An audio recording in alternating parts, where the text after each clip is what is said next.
Boa noite, bem-vindos ao nosso podcast series, novo episódio do Harvard Alumni Club of Brazil. Eu sou a Isabel Farah Schwartzman e sou alumna de Harvard, formada pela Escola de Educação, no mestrado de Technology, Innovation and Education. Estou muito feliz de estar aqui hoje conversando com o Duval Guimarães, formado na Harvard Kennedy School, e o Tomás Galvão, formado na Harvard Business School, em 2013 e 2021.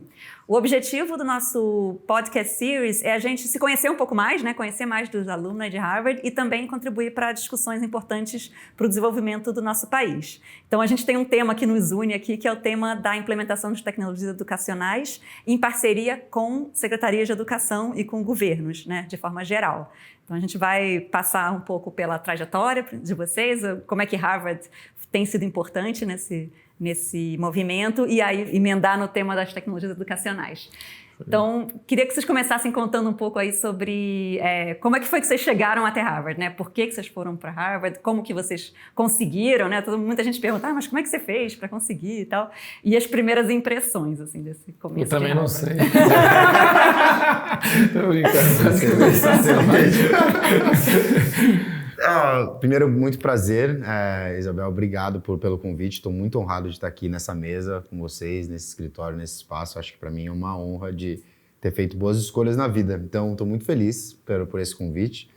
Acho que para mim, um lugar de Harvard, assim, como eu venho do mercado privado, eu sou um cara que trabalhou em consultoria estratégica no começo da minha carreira profissional, trabalhei numa consultoria chamada McKinsey. E McKinsey, eles ajudam a pagar o MBA quando você performa bem na empresa. E foi a primeira vez que eu ouvi falar de MBA, de mestrado, estudar fora, eu nem tinha essa mentalidade. E apliquei, acho que antes de ir para o MBA, fui trabalhar no terceiro setor, fui mordido ali por a questão da filantropia, de atuar com educação e tudo, mas ainda quis aplicar e Harvard era meu sonho, porque era a faculdade que meu avô saberia falar o nome, era um lugar de, legado, medalhinha, pô, você imagina eu chegar lá, caraca, o Tomás Barbosa chegar lá, o neto do Barbosa chegar lá. Então, apliquei e foi incrível, com uma mentoria, um time específico que me ajudou a ter esse protagonismo, um processo bem difícil, foi bem desafiador, bastante tempo de estudo, mas foi muito legal. E eu acho que foi assim que eu cheguei lá. Cheguei lá nesse lugar para atuar lá, ficar 2 anos e depois voltar para o Brasil. Eu consegui uma bolsa também da Fundação Lehman para voltar para o Brasil e trabalhar com impacto social, que era o que eu queria fazer. Então, e você? Bom, eu uma longa história, mas tentando resumir, nunca sonhei. Confesso que eu venho de uma realidade que meus pais nem Harvard conheciam. Então, meus pais mineiros que foram para Mato Grosso na década de 70, sou caçula, meus irmãos abandonaram a escola. Eu cheguei a abandonar a escola no ensino médio, depois voltei. Fui pai adolescente ainda no ensino médio, então nenhuma perspectiva. Depois de, aos trancos e barrancos, terminar o ensino médio, talvez pelo fato de ser pai, tinha essa responsabilidade. Fui para os Estados Unidos a princípio ficar 6 meses. A ideia era ficar 6 meses, juntar lá $5.000, na linha da minha família, vem ali da região do leste de Minas, de imigrantes mesmo. E aí eu ia voltar para o Brasil, abrir uma escola de inglês e tentar fazer a faculdade aqui. Só que chego lá, fui por um community college na Califórnia e percebi que o meu inglês já era bom o suficiente para fazer o community college lá. E fui indo um passo de cada vez, fui seguindo o fluxo. Terminei o community college, depois eu comecei a ganhar bolsas e bolsas para mim eram dinheiro, não eram nem mérito, entendeu? E aí eu comecei a ser bom aluno para ganhar dinheiro. E fui ganhando bolsas e depois, enfim, fui seguindo o fluxo, transferi a American University, que era em Washington. Depois que eu me formei, fui trabalhar no Banco Mundial. E aí eu percebi que os meus colegas do Banco Mundial, que era do programa Junior Professional Associate, um programa de Special Trainee, eles iam para Harvard, iam para Chicago. Eu falei, se eles vão, eu também vou. Então aí virou um objetivo mesmo, e aí eu comecei a focar. E aí eu pensei, não, depois que eu acabar aqui o programa, eram 2 anos, aí eu saí, na verdade, acabei saindo do banco, fui para a FMI, fiquei mais 2 anos, e depois apliquei e fui. Então foi assim que eu cheguei lá, meio que muito legal, porque nos 2 casos foram organizações que vocês trabalharam, onde que de certa forma abriu a cabeça para vocês que isso existia, que as pessoas faziam isso, Exato. Muito legal. E com a ideia, também assim como o Tomás, de voltar para o Brasil, de trabalhar com impacto social. Essa é uma coisa, eu pensava em ser político quando fui para a Kennedy School, então essa um pouco era a ideia. Depois voltei, fui trabalhar no setor público e acabei mudando um pouco, mas foi por aí. Muito bom.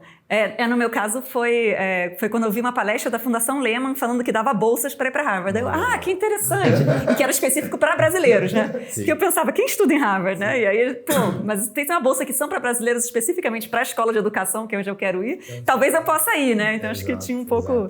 Essa divulgação é muito importante, assim. Mas um recado, assim, né, Isabel? Acho que ouvindo as histórias, assim, a gente às vezes não sabe que é capaz e não sabe do que é possível. E às vezes, ter alguém que, né, traz a informação, mas a gente também acreditar na gente mesmo é fundamental. Exatamente. Seja para Harvard ou qualquer outro lugar, na verdade. Exatamente. Não, e brilha o olho, né? Quando alguém fala, você consegue ir pra Harvard se você seguir tais passos, você falou que você fica... Como assim? Peraí, então vamos fazer essa brincadeira.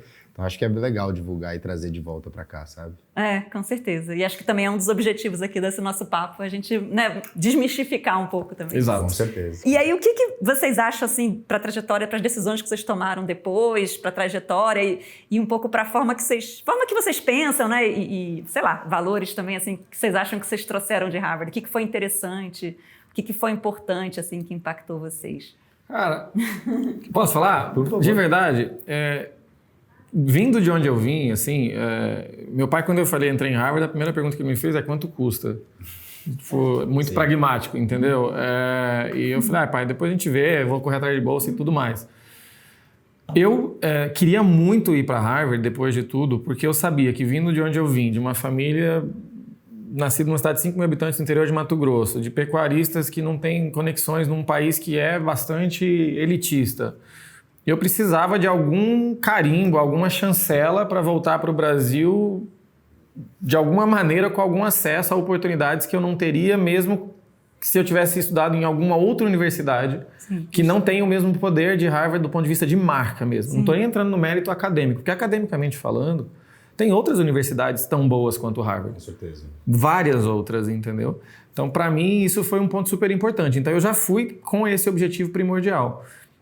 E que, obviamente, acabou acontecendo. Definitivamente, várias portas se abriram pelo fato de eu ter a marca Harvard. E o meu trabalho depois é de desconstruir isso, dizer, olha, eu sei que você está me abrindo essa oportunidade porque tem Harvard aqui no meu currículo, mas se não tivesse Harvard, eu também seria muito bom, viu? Eu acho que é uma coisa meio que por aí, sabe? Então, foi um pouco isso, assim, no meu caso, e óbvio, outros valores da universidade, mas isso foi o que me marcou e é onde eu segui. Cara, total. Tô contigo aqui. Acho que para não ser repetitivo, acho que bate muito com que... Cara, Harvard para mim era um lugar que era inimaginável. Acho que para mim o que eu ganhei nesse tempo estudando nessa universidade de prestígio, com os prédios lindos, com um pessoal muito inteligente, com dinâmicas e debates e também conexões com os outros, né? As outras escolas de Harvard. É um lugar meio surreal, assim. Para quem gosta de estudar, é um parque de diversão, assim. É um lugar... Eu acho que Harvard, para mim, era um lugar de eu conseguir esse carimbo mesmo, essa chancela. Eu sabia que eu queria voltar para o Brasil e queria estar nos espaços de poder, de conversa, de fazer mudança. Então, era aquele carimbo que eu, naquele momento, entendia que precisava. Não é necessariamente mandatório para você fazer coisas impactantes no Brasil, mas eu queria essa chancela. Outra coisa que eu ganhei lá foi conexão. Eu conheço vocês agora, eu posso mandar uma mensagem, falar, gente, como que a gente pode pensar algo diferente? Com pessoas que são incríveis, que têm sua própria história, trajetória pensada. Então foi muito legal de abrir esse espaço de conexão. E aí uma coisa pessoal também foi um lugar de autoestima, assim. Se eu cheguei nesse lugar e consegui performar nos debates e... Pô, eu sou um cara todo medroso, e lá e falou, me formei, então vamos tentar algo novo no Brasil, sabe? Acho que deu um... Até eu consegui! Se eu cheguei lá, vai dar. Então, pra mim, Harvard foi isso, assim, foi esse lugar de construção, assim. Voltei muito mais confiando em mim aqui pra cá, sabe? É engraçado na Kennedy School, quando a gente começa, eles falam muito na semana de orientação, repetitivamente, Harvard makes no admissions mistakes. Porque nossa, é verdade. Eles falam muito isso porque as pessoas chegam lá exatamente nesse ponto. Cara, será que eu realmente, sabe aquela coisa síndrome do impostor? Será que eu mereço estar aqui? Será que isso aqui é pra mim e tal? Talvez às vezes faz uns errinhos aqui e ali, mas assim, em geral, eu acho que é um pouco isso, assim, você tocou num ponto total, né, assim, de falar, caramba, eu realmente mereci estar aqui e esse lugar também me pertence, né, concordo 100%, eu acho que acesso, né, talvez é uma palavra chave, assim, né? Harvard dá acesso. Exatamente. E aí o Tomás estudou na Escola de Negócios e foi trabalhar numa organização do terceiro setor com política pública. E o Duval estudou na escola de governo e foi trabalhar numa empresa com negócios. Tinha esse compromisso. Me contem um pouco. Como que é a organização que vocês trabalham? Quer falar primeiro? A sua parte também mais legal. Não. Você faz Mas volta, aí a gente vai fazendo um pouco essa transição, assim, de vocês e um pouco dessa organização que vocês trabalham, e o que é o objetivo. Legal, tá bom. E o que tem a ver com o nosso tema aí da tecnologia educacional que nos une hoje também. Com certeza. Gente, eu acho que depois que eu me formei, eu fiquei com dúvidas do que eu queria fazer. Eu sabia que eu queria voltar para o Brasil. Harvard abre muitas portas para você trabalhar fora do país, assim. Acho que É verdade. uma chancela, um acesso que até doeu em mim falar, realmente não quero ficar, não quero ir para outro lugar. Mas eu queria voltar, acho que eu tinha essa ambição, né, de ser grande no Brasil de alguma maneira, mas também melhorar o mundo para os meus e tal. E tinha uma questão racial também muito importante para mim. Então, eu entrei numa organização, né, eu sou um dos cofundadores de uma organização que chama MEG-Edu. A MEG-Edu é uma organização sem fins lucrativos que quer apoiar o Brasil, né, as entidades, as lideranças públicas, a garantir que todas as escolas do Brasil tenham internet de qualidade. E essa organização, eu estou desde o começo, a gente existe já há mais de 3 anos, né, e parte do time vinha da Fundação Leme, do Fundo Imagina, também já atuando nessa pauta, e que foi uma pauta que esquentou muito durante a pandemia, né? A gente pode depois entrar em detalhes aí nesse lugar. Então, eu atuo lá, hoje eu atuo como o CEO interino, porque a CEO está de licença maternidade, e muito apaixonado pela causa. Acho que é a pauta, é prioridade, a gente quer garantir essa superação desse desafio de equidade. É isso que a gente faz, é um apoio gratuito, e a gente recebe só doações filantrópicas para nos manter o nosso time lá de pessoas. Acho que é um pouco isso a minha organização.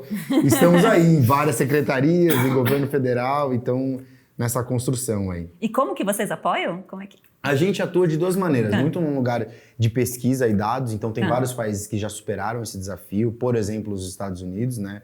Lá teve uma ONG chamada Education Superhighway, que conseguiu superar esse desafio lá, e o CEO dessa ONG está no nosso conselho deliberativo. Então a gente trouxe melhores práticas de lá, da Finlândia, do Reino Unido, de como conseguir, quais são os parâmetros, como entender das escolas. Então a gente fez um mapeamento, o que é para resolver o problema por tipo de escola. Isso é uma parte de análise de estudos. E a outra é uma consultoria técnica mesmo, uma assessoria a lideranças, as secretarias estaduais e municipais de educação a entender, como que eu resolvo o problema? Quanto custa? Quais são as escolas? O que eu tenho que fazer? E da onde vão vir os recursos? Não é que eu vou lá e ponho um macacão e conecto as escolas. Eu ajudo a diminuir a assimetria de informação. Faço ficar intuitivo e fácil para superar. Fácil, entre aspas, para superar. Entendi. Olha, eu sou um ser humano complexo, né, Isabel? A gente se conhece para ler isso aqui. Assim, eu fui para Harvard, assim...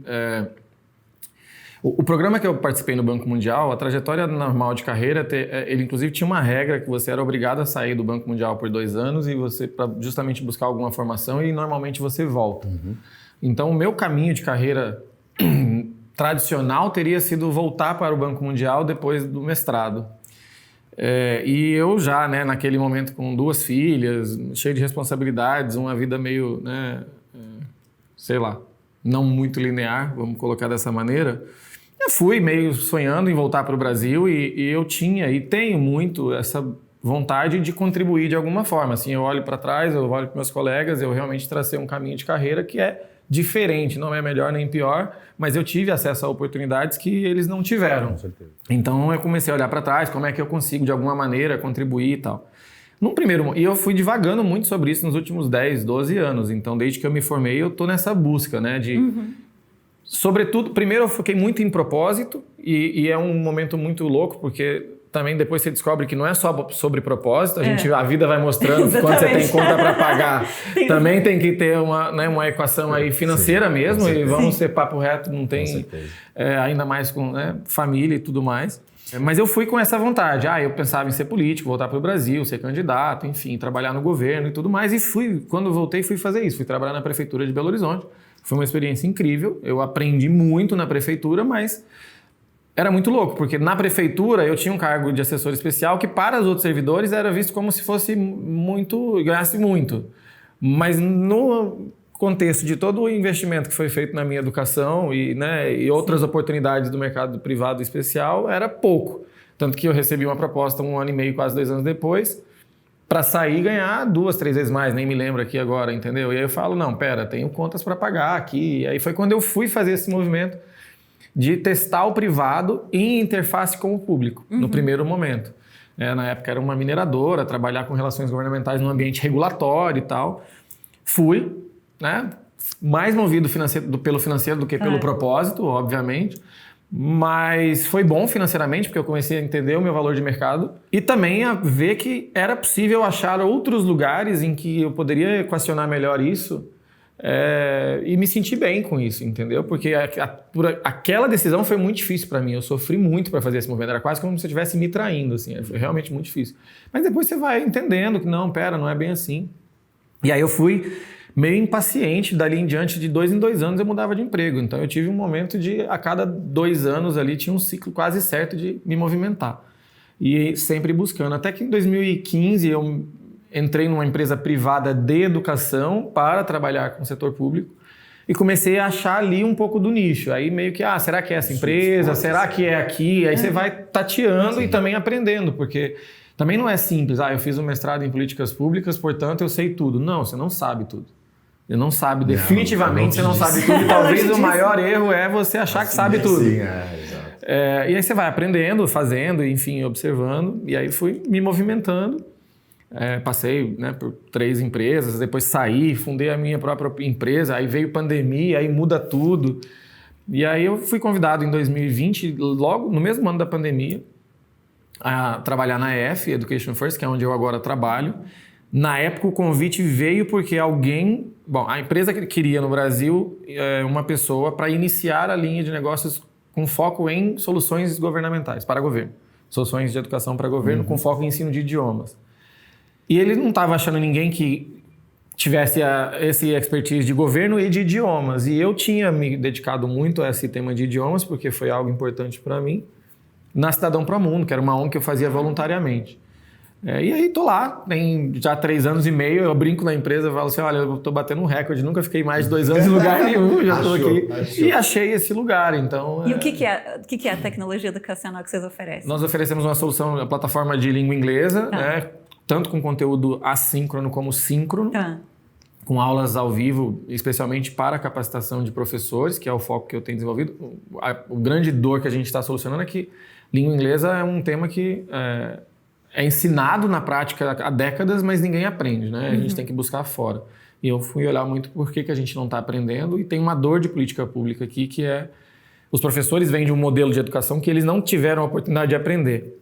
Portanto, mais de 60%, 70% dos professores de língua inglesa do país têm um nível de proficiência entre 1 e 2 numa escala de 1 a 6. Então, eles precisam de desenvolvimento de proficiência. E é muito sensível eu chegar para você e falar, Tomás, então, você é professor de inglês, mas eu preciso te ensinar inglês, entendeu? Então é um pouco por aí. E aí a gente complementa isso com a plataforma em sala de aula, que mitiga isso, porque também se eu esperar solucionar toda a proficiência do país para melhorar o ensino, eu vou levar décadas. Então a gente atua nessas 2 frentes. Muito legal. Agora, a educação pública brasileira tem aí muitos desafios, né? Tem a valorização dos professores, a formação, tem a merenda escolar, tem a infraestrutura dos prédios, tem o conteúdo.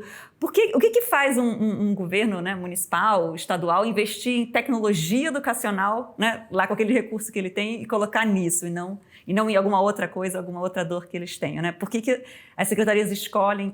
Como é que vocês veem isso? E como é que foi isso durante a pandemia também? E um pouco antes, né? Como é que a pandemia contribuiu para isso e hoje? Como é que essa coisa fica? Acho que... Eu trabalhei de voluntário no governo Dória na época da pandemia. Eu não preciso chover no molhado aqui. Foi um desastre, né? Foi um caos, foi muito triste e tudo. E acho que a gente ainda não soube perceber todos os impactos desses anos tão pesados. O que a gente viu nas pesquisas é que a pandemia trouxe uma percepção diferente sobre a tecnologia no uso do ambiente escolar. Uma nova percepção das lideranças das escolas mesmo. Então, diretores e professores aumentou o percentual, agora não tenho o número preciso, então não vou trazer o número, de professores que veem a tecnologia como um parceiro adequado para dentro do uso da aprendizagem dos alunos. E essa mudança foi chave até para garantir maior inserção de tipos de soluções para o ambiente escolar. A gente viu esse crescimento, né? Até porque durante a pandemia eles foram forçados, né, a adotar soluções que nem eles mesmos sabiam, nem a gente sabia, para tentar mitigar os problemas da pandemia, a falta de aulas mesmo, porque a gente foi um dos países que ficou mais tempo sem ter aula presencial, né? Isso a gente está vendo agora os resultados de PISA e tudo, de fato impactou no país.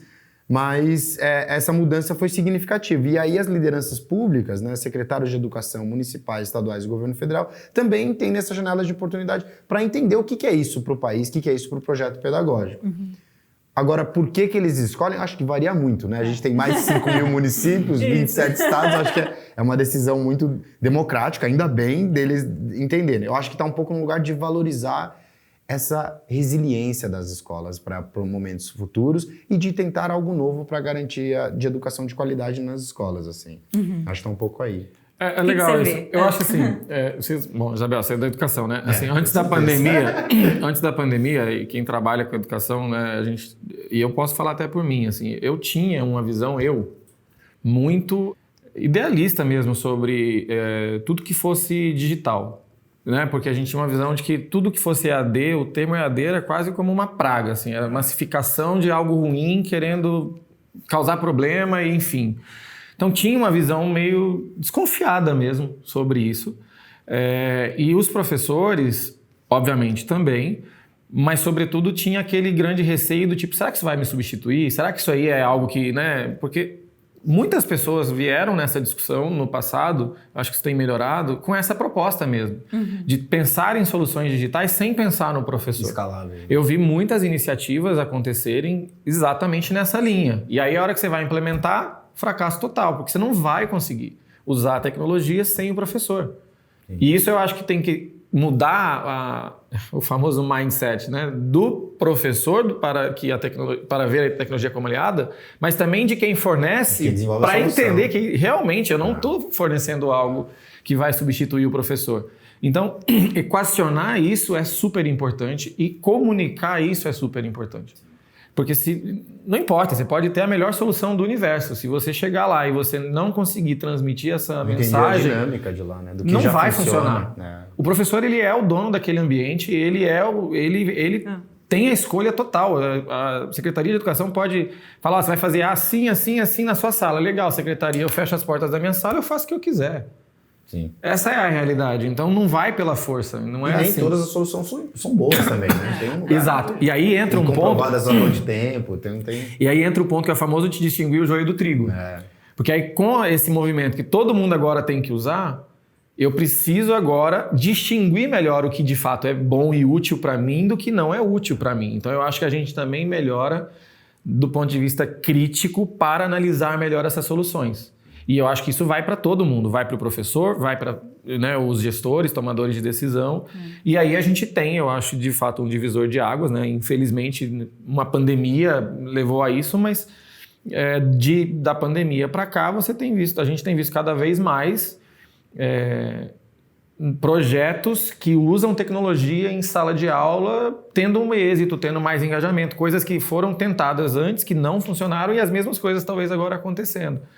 Então, eu acho que teve esse divisor aí. E sinto que, obviamente, a gente está num ponto-chave, porque se daqui 2, 3 anos a gente não mostrar que isso dá resultado, a gente vai ter um movimento para trás também. Com certeza. Sim. Então, tem um compromisso de quem está fazendo de garantir o resultado para que, de fato, a gente comprove essa tese. E do governo, e imprensa, lugares também, de monitorar, entendeu? Exato. O que está acontecendo. Mas adoraria também ouvir vocês, Isabel. O que você acha dessa pergunta também? Eu concordo totalmente. Eu acho que teve um amadurecimento, assim, teve por um motivo emergencial, né? Isso.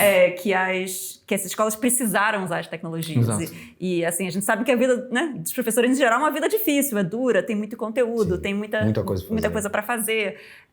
Né, às vezes trabalha em mais de uma escola, turmas muito grandes. Então, para você...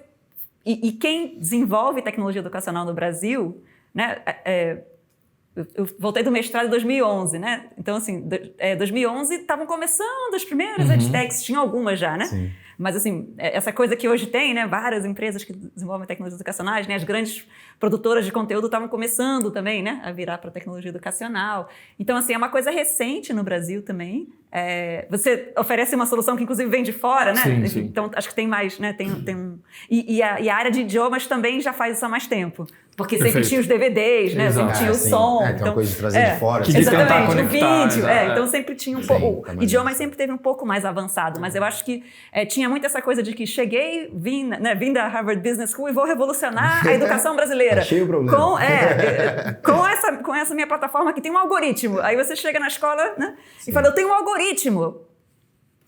Que legal, né? E assim, ninguém nem sabia o que era, para que serve, né? O que me interessa, né? Então, eu acho que tinha um pouco, né? Assim, por um lado, uma rejeição, né? E você pode até pensar, um pouco conservadores e tal, as escolas, os professores. Não, porque tem essa rotina de trabalho. Sim. E também, quem chegava ali, chegava com uma ideia meio mirabolante, que falava bem para os investidores, mas não para quem ia usar, né? Exatamente. E eu acho que também... o ecossistema também PPT amadureceu. Tava lindo, com o modelo de negócio maravilhoso.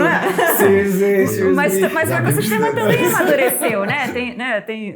Tem startup que começava vendendo um algoritmo e hoje é um sistema de ensino, né? Então, assim, que vende conteúdo embasado em tecnologia, né? Que no final de contas o professor precisa de uma ferramenta que ajude a resolver os problemas da sala de aula e que ele entenda. E aí eu acho que teve, de fato, por conta da necessidade, né, da pandemia, uma forçação de barra para implementar. Então, vou precisar usar alguma coisa. E aí, eu acho que é isso que você está falando. Então, nisso, se precisou experimentar muito mais, os professores foram experimentando. Sim. Na época, eu desenvolvia, né, eu liderava produtos de avaliação educacional na Santillana, que é uma empresa também nessa área de educação. E a gente tinha plataformas de avaliação, por exemplo, de matemática, avaliação formativa, continuada, que eram muito pouco usadas antes da pandemia. Sim. Mas que durante a pandemia acabaram salvando, né, assim, os professores que não sabiam como é que os alunos deles, se eles estavam aprendendo, se eles estavam acompanhando, se eles estavam participando, né? E aí, por meio das plataformas, eles começaram a se engajar. E aí, né, e muitos ficaram depois, né? Enfim, e também as próprias empresas, como teve mais uso, puderam melhorar também, de fato, as suas soluções, né? Porque começaram a ter mais uso, né? Então, às vezes, ninguém nem usa, só usa livro. Aí, não, agora tá usando, então você tem que melhorar isso, você tem que melhorar aquilo. Então, também acho que começou a se levar mais a sério, porque tinha, de fato, mais uso, né? Eu me lembro, eu estava na Somos Educação, na época, acho que você estava na Santillana, e eu trabalhava com o Programa Nacional do Livro Didático, né? Que é o programa em que as editoras vendem os livros para o Ministério da Educação e distribuem para os estados. E foi bem na época da transição para a BNCC, e eu me lembro, acho que até era o Rocieli que estava no Ministério. Caraca, você tem experiência mesmo, muita coisa, que legal. Um pouquinho. E foi a primeira vez que o edital do PNLD exigiu que as editoras entregassem, meio que de última hora, meio que ritmo Brasil, assim, agora decidi que daqui 4 meses você tem que ter todo esse material impresso também digitalizado. Não sei se você se lembra. Foi a primeira vez não, Duval. Foi antes? Eu sou um pouco mais velha que você, mas obrigatoriamente? É porque voltou. O que aconteceu é que como ninguém usava. Exato. Então, assim, eu acho que foi 2012, por aí, que eles começaram.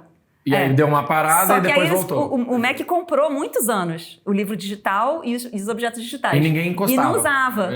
E aí, nessa época, aí eles... Vieram com muita força, voltaram, exatamente. E aí eu lembro que nas editoras, internamente, e falava que eu estava lá da editora, poxa, ninguém via valor naquilo. Exatamente. Tipo, isso aqui é só despesa, é só custo, entendeu? Ninguém vai usar e tal. E quando você vai fazer um projeto para o professor e fala, não, eu tenho digital, a primeira pergunta que o professor faz é, tem impresso? É a primeira pergunta, porque a zona de conforto do professor sempre foi o impresso. Sim. E o digital é aquela coisa ali, bonitinha e tal, né? Sim. Mas, de novo, depois da pandemia, aí a gente entra num outro patamar que eu preciso distinguir melhor o que é material didático digitalizado de uma solução educacional personalizada. É completamente diferente. São coisas totalmente diferentes. Uma coisa é a sala inteira estudar o mesmo conteúdo, só que digital e não impresso. E outra coisa é a sala inteira, cada estudante fazer a sua atividade de acordo com o que ele realmente absorveu de conhecimento. Se ele precisar fazer uma recomposição, ele pode voltar. Se ele tiver mais avançado, ele vai adiante.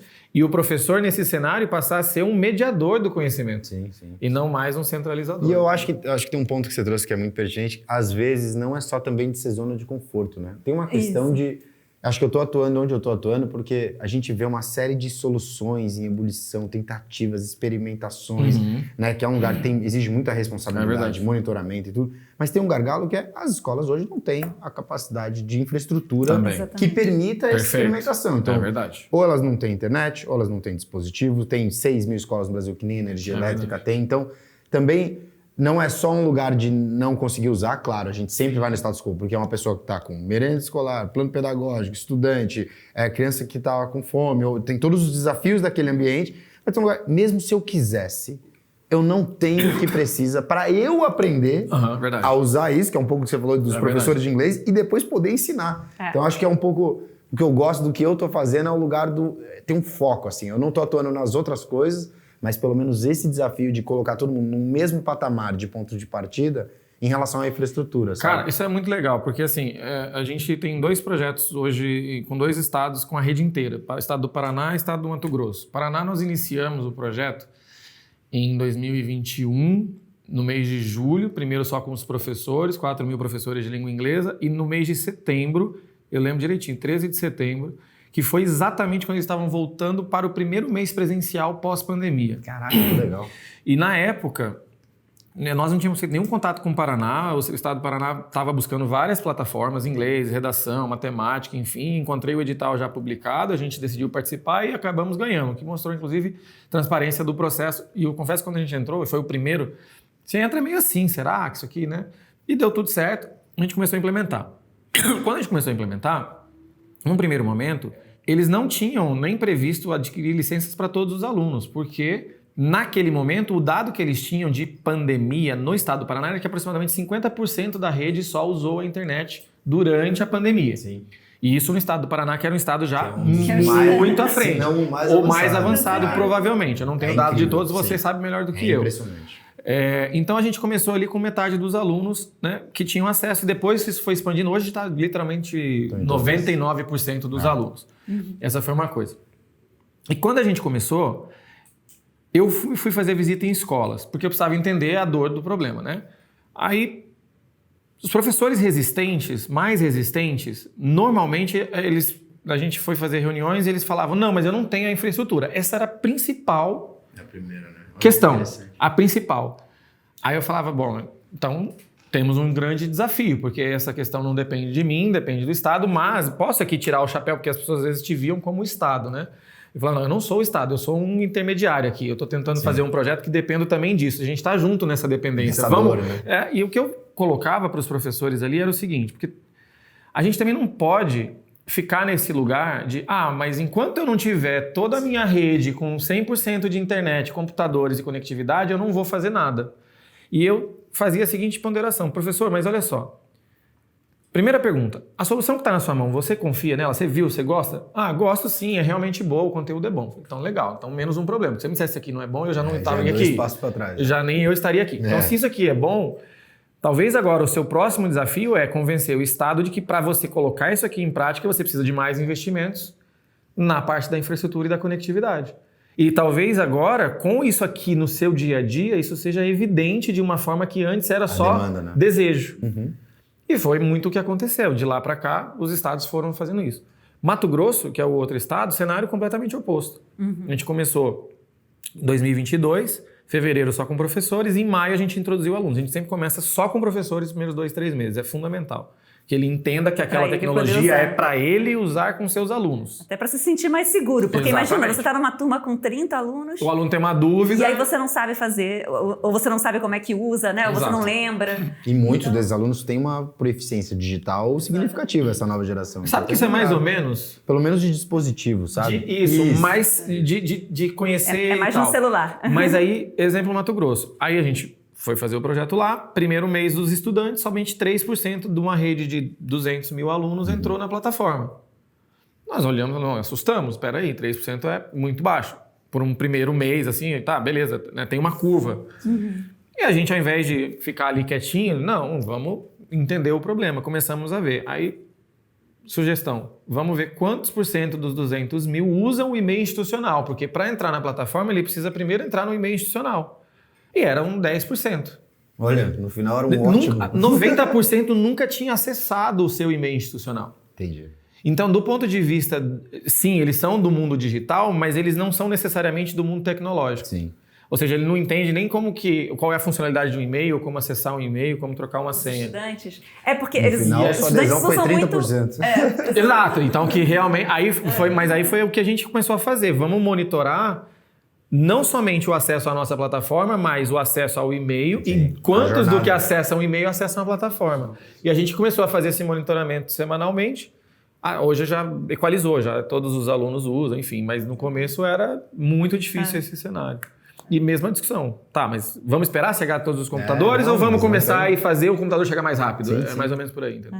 Mas é interessante essa questão do letramento digital, né? Porque todo mundo tem um celular na mão, mas isso não quer dizer que você sabe usar a tecnologia para trabalhar, para estudar, para Ou até para entender o que a tecnologia está fazendo com você. Exatamente. Tem um discernimento a gente aprende. O Instagram, ninguém estuda como mexer no Instagram. Exatamente. Mas tem um ponto negativo desse lugar também. O que isso significa, sabe? Acho que é entender as tecnologias. A cidadania digital mesmo, né? E o letramento digital. Exatamente. Mas me conta então, do teu ponto de vista, quando que funciona bem uma parceria, né? Assim, o que tem que ter para funcionar bem uma parceria assim, para implementação Uma da parceria política com o governo. educacional? E em quais momentos que tem mais desafios, que a coisa patina um pouco mais? O que você tem percebido aí, trabalhando com várias redes? São 3 variáveis, assim. Um é o apetite político, né? Você gasta um capital político falando que isso é uma das prioridades. Você sempre, ao escolher uma prioridade, você não está escolhendo outras. Isso. E você tem o seu eleitorado para prestar contas, né? Então tem um lugar aí de entender o apetite político dessa liderança, porque ela que tem a legitimidade, ela que tem o CPF para assinar e falar o que quer fazer no plano de governo. Um outro lugar é uma capacidade técnica. Então, estados como o Paraná tem 15 pessoas que entendem de tecnologia de informação, que estão trabalhando lá, entendem a rede. É um lugar diferente para a gente fazer um trabalho do que municípios do país hoje. Saiu uma pesquisa da TIC Educação, 75% dos municípios brasileiros hoje não tem uma área de TI ou não tem um orçamento designado para a área de tecnologia. Então já são 2 personas completamente diferentes. Aí é uma né? questão do nosso sistema federativo, né? De como a gente trabalha, de orçamento, né? Acho que é um lugar que até extrapola a nossa atuação. Então já é um jeito diferente de atuar. E por último, tem um lugar desse desafio da gente garantir o rolling, né? Como é que a gente fala assim? Como eu posso falar em português? Mas garantir o andamento mesmo do projeto. É uma coisa, que bonito, a gente lançou um programa, a gente vai conectar as escolas. Tá aí o dia seguinte. Então, garantir esse pace, que é o desafio nosso, um pace de implementação, num ritmo de implementação e acompanhamento em que eu consiga contar pequenas vitórias, tanto para a liderança política quanto para o eleitorado, para garantir que isso continue em movimento. Então, eu sempre fico nessas 3, assim, quando a gente trabalha com secretarias. E hoje, quem está com a gente são pessoas que sentem essa dor, priorizaram a pauta e têm recursos e time suficiente para a implementação, porque grande parte dos recursos para isso não vem dessas secretarias, vem do governo federal. Então também tem um lugar de entender como utilizar o recurso que vai vir, quando chega, quanto vem e o que comprar. Pelo menos do meu lado, que eu não vendo o serviço e não é meu dinheiro que conecta, né? É o dinheiro do governo. E aí acho que você tocou num ponto que tem a ver com o nosso sistema federativo mesmo, né? Que são municípios muito pequenos, né? E aí talvez em algum momento tenha que ser consórcios ou estados trabalhando junto com os municípios, perfeito, né? Mas assim, a gente tem aí... tem vários, tem o SIGA, o CONISU, e é muito esses lugares. Consórcio é de diminuir essa simetria de informação. Imagina. Então, município, deixa eu ajudar vocês com as informações mais mastigadas, porque tem muita coisa para fazer no município. O trabalho de um secretário de educação no município é hercúleo, é muita coisa. Tem que escolher o que você quer priorizar para sair do papel, sabe? Então... E essa questão da implementação junto com a Secretaria de Educação, né, junto com as redes, é muito de andar junto mesmo, né? Porque por mais que, né, que a gente estando de fora, né? Como eu já tive também no terceiro setor, né, em setor privado, vocês quer apoiar, né, a implementação e precisa estar ao lado, a implementação, obviamente, é do governo e tem que ser do governo, né? Sim. Então, e o que vai fazer diferença no final do dia é isso aí, né? Você vai ter a priorização e a execução. E tem um lugar que tem que ser uma exexeção que dure. Eu não quero conectar as escolas seja perene, né? até 2 anos, até acabar. Isso tem que ser perene. E isso é diferente o jeito de pensar. Difícil. Então, é legal, mas é isso. É um desafio grande. Eu acho que essa talvez é a principal pergunta, assim, Isabela. Eu fui anotando aqui vários fatores, muitos que o Tomás já tocou, mas assim, eu vou passar por eles porque eu acho que tem bastante coisa.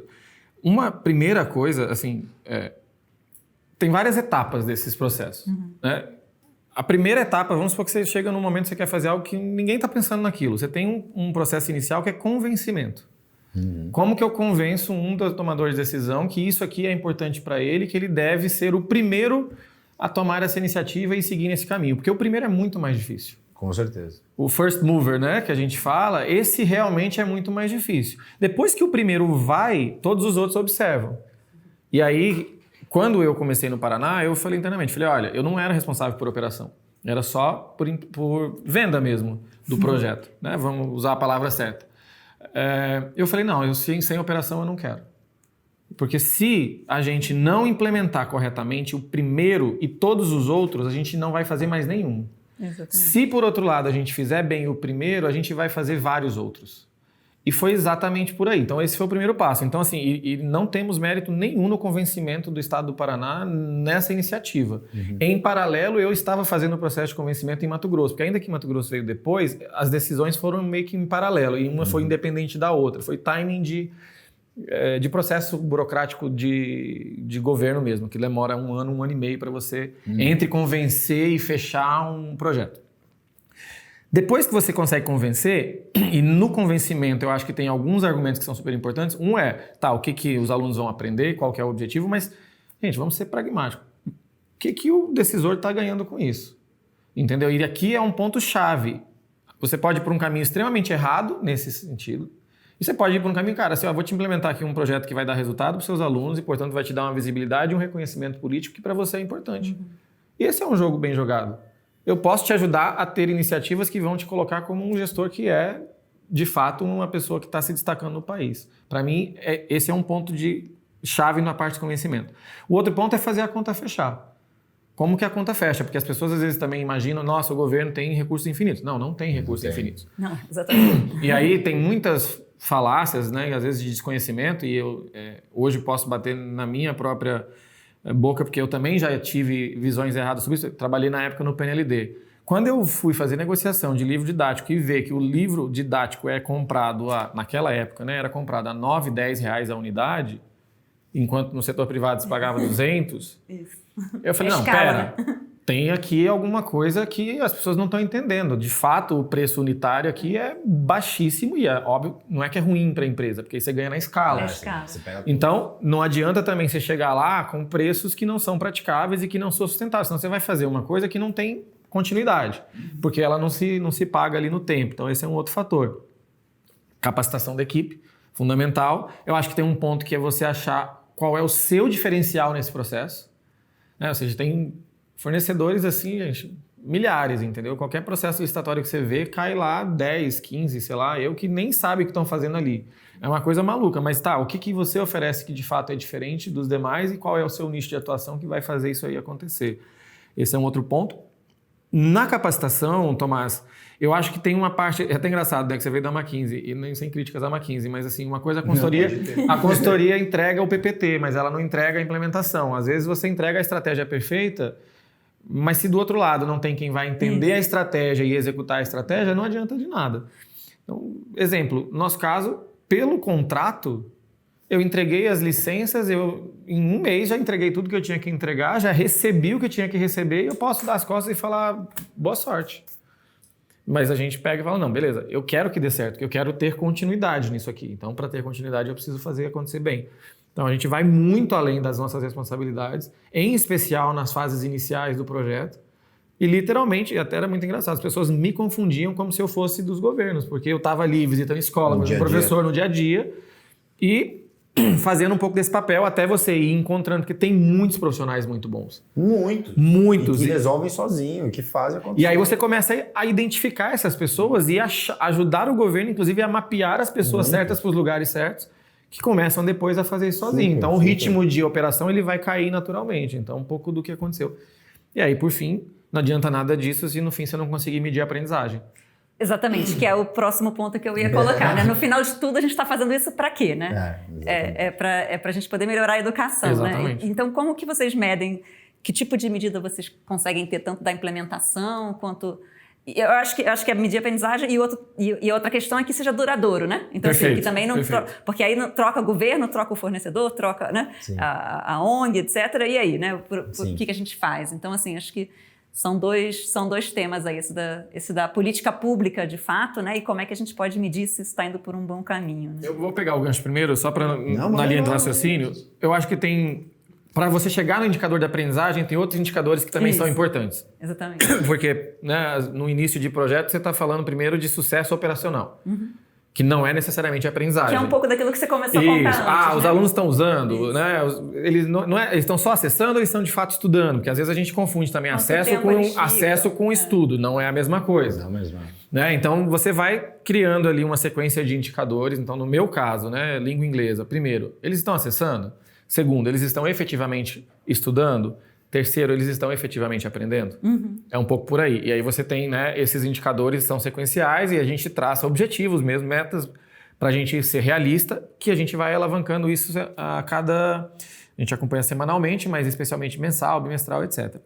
Além dos nossos indicadores, é muito importante que os estados e municípios, enfim, o governo de maneira geral, tenham também indicadores independentes. Perfeito. Então, vou dar um exemplo aqui, o Paraná. O Paraná faz isso muito legal, de maneira interessantíssima. Eles têm a prova Paraná, que é uma prova do próprio estado, de todas as disciplinas que eles aplicam trimestralmente para toda a rede. Estamos falando de 850 mil alunos. Então, língua inglesa, quando nós implementamos lá em 2021, em setembro, na média, a rede do Paraná acertava 43,5% da prova de língua inglesa. Apenas. Desde então, a cada trimestre, essa média de acertos tem subido aí 2 pontos percentuais, 45%, né? Hoje está ali na casa de 53%, 54% de acertos. Não vamos virar o jogo da noite para o dia. Claro. Não é sobre isso, entendeu? Mas a gente tem indicadores que mostram que a aprendizagem está acontecendo. Do contrário, não adianta nada. E aí, óbvio, aí tem os outros indicadores. Né? As pessoas às vezes focam muito em português e matemática e esquecem das outras disciplinas. E eu sinto essa dor porque né, a gente é o patinho feio. Mas PISA, IDEB, enfim, são outras formas aí de chegar nesse lugar. Com certeza, com certeza. Como que vocês medem? O que vocês estão fazendo? Eu acho que a Megedu, né, como organização, a gente está num lugar de garantir um mesmo ponto de partida, né? Então, a internet hoje é uma realidade, ela não é o futuro, então acho que isso está cada vez mais consolidado, pelo menos na opinião geral. Só que não é uma realidade para todo mundo. Então a gente vê o lugar a internet é um direito. É um direito desse estudante de escola pública e a gente tem ali pelo menos 10% das escolas não tem uma internet de qualidade, porque não adianta só ter, ela tem que ser de qualidade. Tem que ter a infraestrutura, tem que ter os dispositivos, tem que ter o Wi-Fi. E tem aqueles que ainda estão mais remotamente ou mais vulneráveis nessa questão de infraestrutura, que é pelo menos conseguir chegar à fibra ou uma conexão alternativa para esses lugares. O que a gente mede é como eu vou garantir essa equidade nos próximos anos. Então, quantas escolas hoje estão bem conectadas com acesso, na velocidade ideal, com Wi-Fi e dispositivos para uso pedagógico. A gente entende que a tecnologia na educação e nas escolas contempla não só essa parte de infraestrutura, mas formação de professores, mais plataformas e dispositivos, mais a gente garantir que as secretarias consigam monitorar suas escolas. Hoje tem municípios e estados que não sabem onde estão os alunos. Sim. Que escola que eles estão, se ele muda de uma escola e vai para outra, ninguém consegue mapear isso, ninguém consegue dizer onde que está esse aluno, onde está esse professor, onde meus professores estão alocados, se eles estão num cargo burocrático ou se eles estão atuando. Então, tem muita coisa que a gente precisa garantir e concordo muito com o que você falou. É meio junto, assim. A Megedu está num lugar que eu escolhi esse foco de estar junto com o time de essa parte de infraestrutura a gente monitora e o governo federal monitora e os estados monitoram, os municípios monitoram quantas escolas hoje, se chegar uma solução, formou os professores, quantas elas estão prontas da perspectiva de infraestrutura.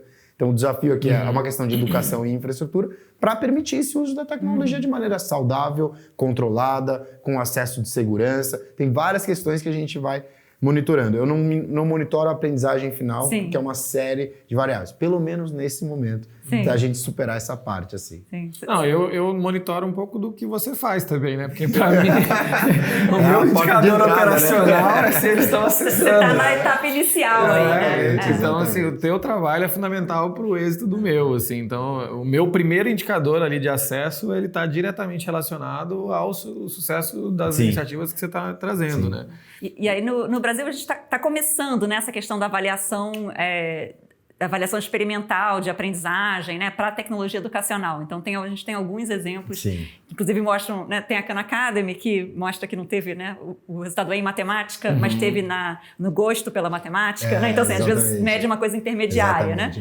Então, né, tem o da Letras, que mostra que tem uma mudança no resultado do Enem, né? Enfim, então tem algumas poucas que já estão fazendo experimentais, mas uma coisa que eu acho muito interessante na política educacional de tecnologia dos Estados Unidos é que eles têm 4, eles chamam de níveis de pesquisa que você pode fazer sobre a sua tecnologia educacional.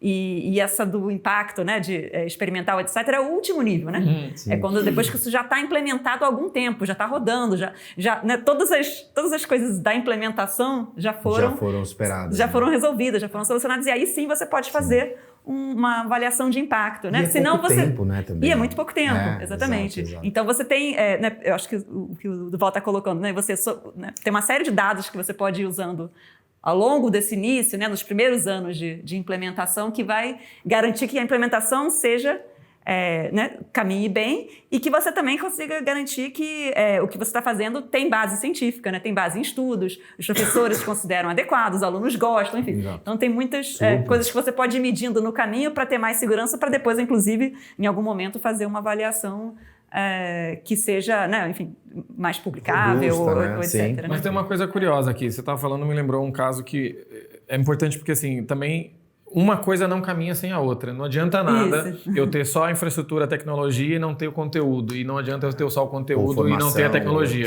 Exemplo, sei lá, a gente já vai falar da One Laptop Per Child Policy dos Estados Unidos, que em vários estudos apontam que foi um grande fracasso. Não funcionou. Não funcionou, né? Ou seja, um investimento massivo em tecnologia naquela ocasião que, por vários N fatores, não funcionou. Só que a gente também tem que ter o cuidado de olhar para essa política e também não... A gente tem uma mania de ser muito rápido né, nas nossas conclusões. Não, mas não funcionou, então não vai funcionar. Não, por que não funcionou? O que faltou? E o que funcionou? E o que funcionou? Exatamente. Então, beleza. Por que agora está, né, o que nós temos visto aí de projetos acontecendo, né, não só os que eu citei aqui, que eu, obviamente tem o meu viés, mas eu acho que a gente está tendo continuidade porque também acreditam os professores e decisores que estão funcionando. O que está acontecendo diferente? Eu acho que tem uma conexão maior entre disponibilização, né, disponibilidade de tecnologia com suporte e, obviamente, de maneira crescente e contínua, com melhor oferta de conteúdos também. Sim. Né? Assim, a gente tem que oferecer melhor. As pessoas estão mais críticas. Eu vou conseguir saber se isso aqui é algo que vai ou não vai, de fato. Não serve pra nada, né? Resolver a você está atrapalhando a vida, está mudando a rotina das pessoas e você não está entregando. Exatamente. Acho que tem um exemplo muito legal que a gente pode olhar. E aí, ele não é tão comparável, mas o Uruguai, né? O Uruguai tem 3 mil escolas. E ele tem uma política de Estado que chama CEIBAL, né? E existem há 15 anos. O CEIBAL, ele forneceu um laptop para cada estudante. Hoje, ele forneceu a infraestrutura de conectividade de qualidade em todas as escolas e monitora perenemente. Eles fornecem formação dos professores, aulas de inglês, monitoramento de dados, plataformas educacionais. Claro que o Uruguai é como se fosse o Paraná, né? No sentido de número de escolas e número de estudantes, com um recurso per capita muito diferente do que a gente está falando do Brasil. Mas é um lugar que a gente pode mirar. São 15 anos de política, de acertos e erros do que está fazendo. E tem uma coisa que é o começo da conversa, tudo tem trade-off. Tem um custo garantir isso. Como política pública, faz sentido para o Uruguai continuar nesse investimento? E eles ficam nesse lugar. É 5% do custo de um aluno, a tecnologia, o aluno preparado para o futuro. Então a gente também, no que a gente está promovendo, ou as lideranças públicas, o terceiro setor e o setor privado, de ter essa responsabilidade do que está custando, o que está trazendo, o que a gente está colocando na mesa. Assim. Isso é muito legal de trabalhar com o setor público, mas tem muita responsabilidade também do que a gente está fazendo. Gente, então, vamos terminando o nosso tempo, senão a gente vai ficar aqui até amanhã. Eu queria fazer uma última pergunta para vocês, embalando aqui até na sua última frase, que é o seguinte: e outros a gente gosta tanto de trabalhar com isso, né? Eu também adoro. Acho que trabalhar nessa parte aí que a gente está, né, que tem governo, tem empresas, pode ter terceiro setor, mas na implementação de política pública, e especialmente em educação, né, com produto, com inovação, com novidade, enfim. É muito bacana. Que conselho que vocês dão para os profissionais, né, para pessoas que estejam aí querendo entrar um pouco nessa área? Que vocês, não necessariamente em educação, mas em trabalhar junto com política pública, com implementação, junto às secretarias? O que vocês falariam, assim, para a gente finalizar? O MBA. Nossa, saudades do MBA. Eu acho que...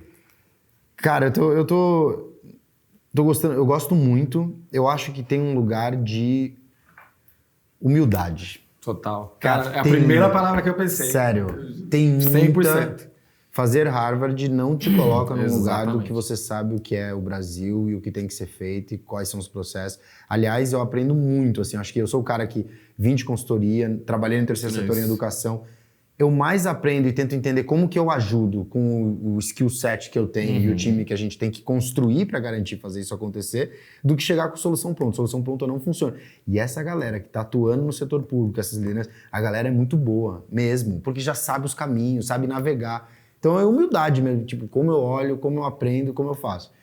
E aí é muito desafiador, mas é um lugar assim, tudo que você conseguir fazer que mexe na vida de estudante, são 140 mil escolas públicas, são 40 milhões de alunos.